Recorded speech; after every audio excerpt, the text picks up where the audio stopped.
आज पढ़ा जाएगा मानव रक्त। क्या हो जाएगा? मानव रक्त का पार्ट नंबर 3 है।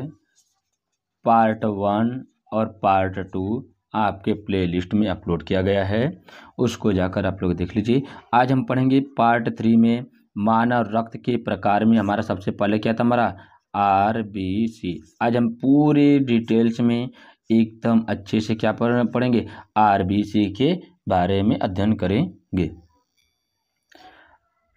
RBC या कहा जाएगा लाल रक्त कणिकाएं, या इसी को क्या कहा जाता है, हमारा एरिथ्रोसाइट कहा जाता है। कि रेड ब्लड कॉर्पल्स के देखिए क्या हो जाता है, कॉर्पल्स होता है और सेल होता है। कहा जाता है कि जिस मानव के या जिस रक्त में का मतलब सेल के अंदर क्या पाया जाता है, हमारे केंद्रक पाए जाते हैं, उसके स्थान पर हम क्या RBC का मतलब वो जो सी का हम यूज करेंगे सेल में, और जिसमें केंद्रक नहीं पाया जाता उसे हम क्या कहेंगे, कार्पल्स या कणिकाएं कहते हैं। तो इस आधार पर हमारा क्या, मानव रक्त में जो RBC होता है इसमें आपका केंद्रक न होने के कारण इसको क्या नाम दिया जाता है, हमारा रेड ब्लड क्या कहता है, हमारा कणिकाएं कहा जाएगा या तो कार्पल्स कहा जाएगा। इसमें कहा जाता है कि इसकी खोज सबसे पहले कौन किया, हमारा इसकी खोज कौन किया, हमारा एंटोनी वॉन ल्यूवेनहॉक ने।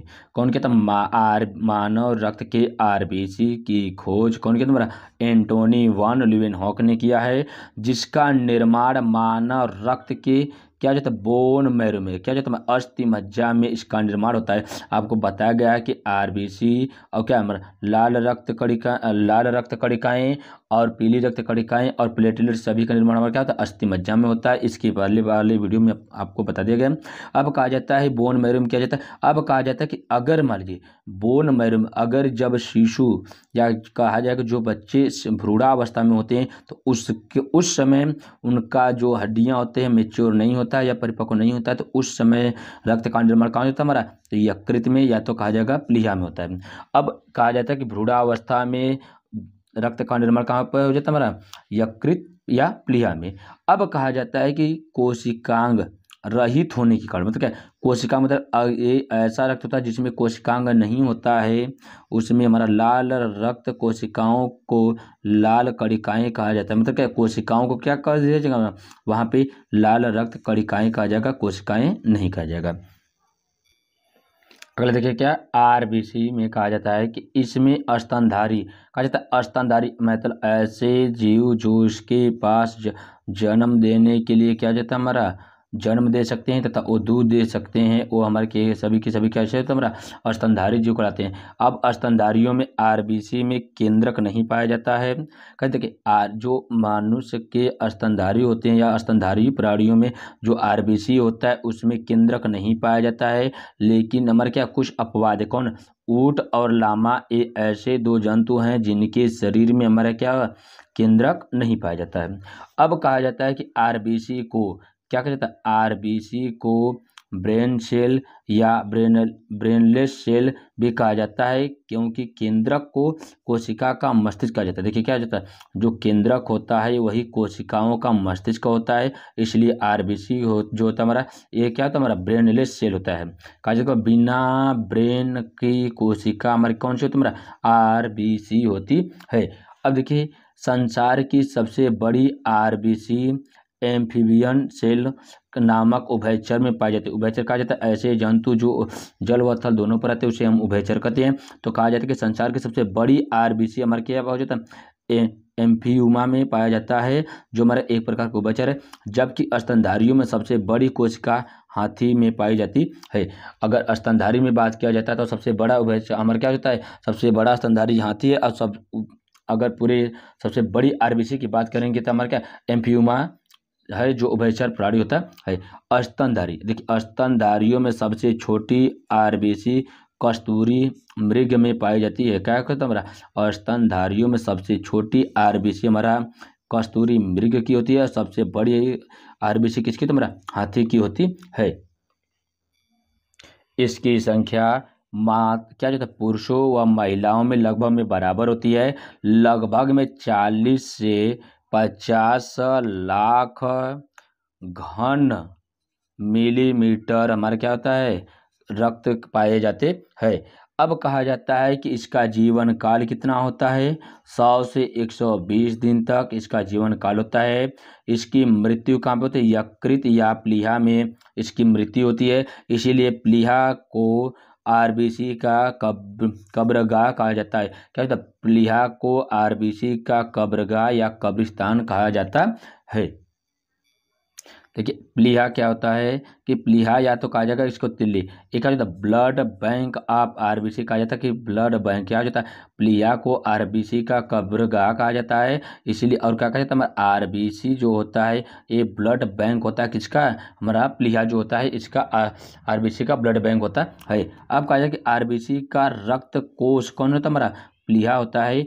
अब इसे कहा जाता है कि ये द्विअवतलाकार होता है, या कहा जाएगा या बाई कण के होता है। क्या तिल्ली खून के लिए फिल्टर का काम करती है। जो तिल्ली होती है या जो प्लीहा होता है वह खून के लिए फिल्टर का कार्य करता है।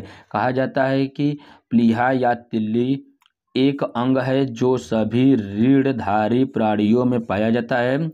मानव में तिल्ली पेट में स्थित रहता है, यह आमाशय के पीछे स्थित भाग होता है।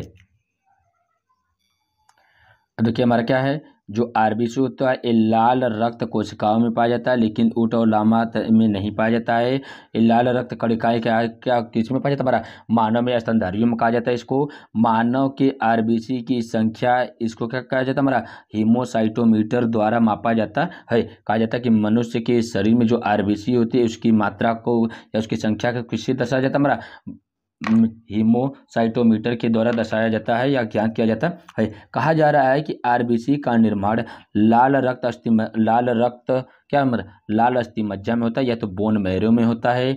आरबीसी के निर्माण की प्रक्रिया को एथ्रोपोएसिस कहा जाता है। ये जो आरबीसी का जो निर्माण होता है ये कहाँ पर निर्माण होता है, हमारा ये प्लीहा में होता है। तो ये देखिए निर्माण अस्थिमज्जा में होता है और इसको कब्रगाह या मृत्यु कहाँ पे होता है, हमारा प्लीहा में होता है। तो कहा जाता है कि आरबीसी के निर्माण की प्रक्रिया को क्या कहते हैं, हमारा एथ्रोपोएसिस कहा जाता है। आरबीसी का जीवन काल 100 से 120 दिन तक होता है। मानव शरीर के प्लीहा या स्प्लीन को में ही क्या होता है, हमारा नष्ट हो जाता है। कहा जाता है कि मनुष्य के शरीर में जो स्प्लीन या प्लीहा होता है वही हमारा क्या होता है, आरबीसी को नष्ट करता है, इसलिए उसको कब्रगाह या कब्रिस्तान कहा जाता है। आरबीसी के खत्म होने की क्रिया को हीमोलाइसिस कहा जाता है। देखिए 3 शब्द है, हीमोलाइसिस जहाँ खत्म होता है हमारा रक्त, और एथ्रोपोएसिस जहाँ पे इसकी निर्माण की प्रक्रिया होती है, और इसकी संख्या को किससे मापा जाता है, हमारा हीमोसाइटोमीटर के द्वारा मापा जाता है। अब कहा जाता है कि जो प्लीहा को आरबीसी का कब्रगाह कहते हैं। कभी कभी देखिए क्या, कभी कभी आरबीसी यकृत में भी समाप्त हो जाता है। क्या होता है, रेयर केस में क्या होता है, हमारा यकृत में ही समाप्त हो जाता है। इसलिए यकृत भी आरबीसी का कब्रिस्तान कहा जाता है। कहा जाता है कि रेयर केस में या हमारा कहा जा सकता है कि कभी कभी जो आरबीसी होता है वो यकृत में भी समाप्त हो जाता है, इसलिए आरबीसी को भी क्या कहा जाता है, हमारा कब्रगाह कहा जाता है। किसका, आरबीसी का। कहा जाता है कि हीमोग्लोबिन की संख्या हीमोमीटर के या हीमोग्लोबिनोमीटर द्वारा मापी जाती है। कहा जाता है कि आरबीसी का जो आकार होता है यह किस प्रकार का होता है, वृत्ताकार होता है। आरबीसी का आकार कैसा होता है, हमारा वृत्ताकार होता है। द्विअवतली होता है या बाईकण के होता है। द्विअवतल में क्या, इसके दोहरा अवतल लेंस की जैसा प्रतीत होता है। इसमें केंद्रक नहीं पाया जाता है, लेकिन ऊंट, लामा तथा मेंढक में हमारे क्या होता है, आरबीसी में केंद्रक पाया जाता है।